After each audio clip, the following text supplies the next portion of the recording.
Maswerteng umaga po mga ka-STL. Narito na po ang resulta ng STL Bulacan para sa araw na to, first draw. December 11, 2025, araw ng Huwebes. Naway ang mga natayaan nyo pong mga numero kanina ay manalo nawa ngayong umagang ito, 11 AM. Kaya't kunin nyo na po ang inyong mga ticket. Narito na po ang resulta.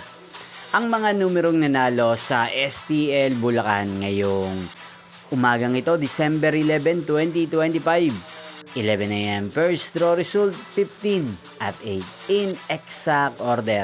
Again, 15 at 8. At ngayong umagang ito sa STL Bulacan, natin pong i-shoutout si Ate Nori ng Bulacan na araw-araw pong nanonood sa channel na to. Shoutout po sa inyo, Tinori. Sana po ay nasa maayos kayong kalagayan. At sa lahat po ng mga taga Bulacan dyan, shoutout po sa inyo. Muli nyo pong mapapanood ang resulta ng STL Bulacan mamayang 4 PM. Thank you.